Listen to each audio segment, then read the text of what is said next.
आदतन झूठ बोल जाते हैं ऐसे मसले पे। मैं उनसे पूछना चाहता हूँ, कृषि में कटौती हुई है, शिक्षा में कटौती हुई है, स्वास्थ्य में कटौती हुई है, ग्रामीण विकास में कटौती हुई है, नगरीय विकास में कटौती हुई है, मिडिल क्लास के लिए, आम आदमी के लिए इसमें कुछ नहीं है। तो प्रधानमंत्री जी मुझे बताइए, ये कहाँ से आपको अच्छा बजट लग रहा है? मैं सिर्फ आपसे ये कहना चाहता हूँ, ये निर्मला सीतारमण जी और आपकी सरकार का सबसे ज्यादा निराश करने वाला बजट है, सबसे ज्यादा खराब बजट है।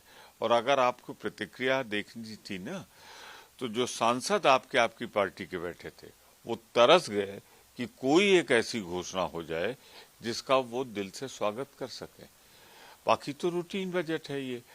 तो जब स्वास्थ्य नहीं, शिक्षा नहीं, युवा नहीं, अनुसूचित जात का नहीं, पिछड़ों का नहीं, आम आदमी का नहीं, हर तरफ तो कटौती कटौती है, तो फिर ये बजट अच्छा कैसे हुआ? प्रधानमंत्री जी मुझे इस रहस्य की गुत्थी सुलझा दीजिए। डेफिसिट बजट है, सबसे लोएस्ट है, इससे ज्यादा घाटा नहीं हो सकता। उसी को आपने स्वास्थ्य, शिक्षा, ग्रामीण विकास, बेरोजगारी, इन्हीं सबसे वसूल लिया। तो देश तो पहले भी खराब स्थिति में था, आर्थिक स्थिति, अब और खराब हो जाएगा। प्रधानमंत्री जी, आप देश के इतिहास में उस प्रधानमंत्री के रूप में जाने जाएंगे जिसने भारत देश की आर्थिक और विदेश नीति दो को चौपट कर दिया। The budget is a dead scud. There is nothing in the budget at all. Nominal GDP has been in a secular decline now for the past 12 years. Foreign direct investment has absolutely and completely fled India's shores. Number three, private investment is not kicking in. That's why public capex is rising. In addition to that, the fiscal debt is at about 17 lakh crores. So what is there in the budget? And in addition to that, if you look at the Finance Act very closely, there are a number of concessions which have been given. These concessions coincidentally coincide with what the asks of the United States trade representative have been.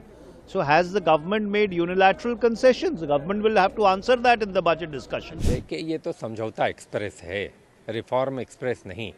जिन राज्यों में चुनाव होते हैं उसके साथ इनका साझेदारी हो जाती है, समझौता हो जाता है।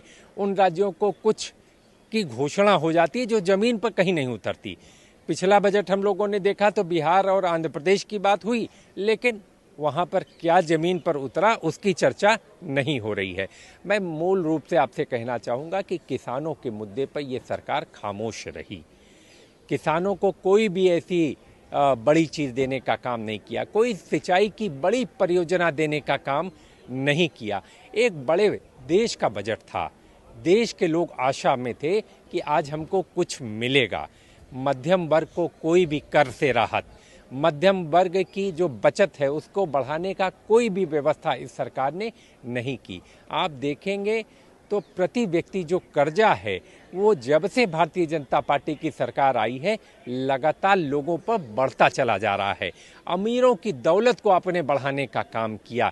एक ऐसा बजट है जो दिशाहीन है, जो किसान विरोधी है, जो मध्यम वर्ग के विरोधी है और कॉरपोरेट घरानों को दिया गया बजट है। और ख़ास तौर से मैं कहूँगा कि प्रयागराज के लोग एम्स की उम्मीद कर रहे थे, प्रयागराज के लोग रिफाइनरी की उम्मीद कर रहे थे, प्रयागराज का नैनी का औद्योगिक क्षेत्र अपने पुनर्वास की उम्मीद कर रहा था। इसमें यह बजट फेल रहा। पेश किए गए बिल्कुल नकारात्मक बजट है। देश को पूरी आस उम्मीद होती है, जो है नए नौजवान होते हैं उसको आस उम्मीद होती है, जो इंडस्ट्री होती है उसको होती है कि कोई अच्छा सरकार उसके लिए करेगी, लेकिन सरकार बिल्कुल उसके ऊपर कुछ नहीं किया। एक परंपरागत तरीके से बजट का दिन था बजट पेश करना, वो करके चले गए। उसमें निकालने वाली कोई चीज़ है नहीं जो किसी के फायदे की हो। ना हेल्थ के ऊपर कोई काम हुआ, ना कोई नई यूनिवर्सिटी बनाने की बात हुई, नया हेल्थ सिस्टम कैसा अच्छा होगा, क्योंकि यूनिवर्सिटी भी होनी चाहिए, मेडिकल कॉलेज भी होने चाहिए, उस पर ऊपर कोई भी सरकार का फोकस नहीं है। तो ये कैसे देश को एक जो विकसित देश है उसके साथ ये एजुकेशन के मापदंड से आगे ले जाएंगे?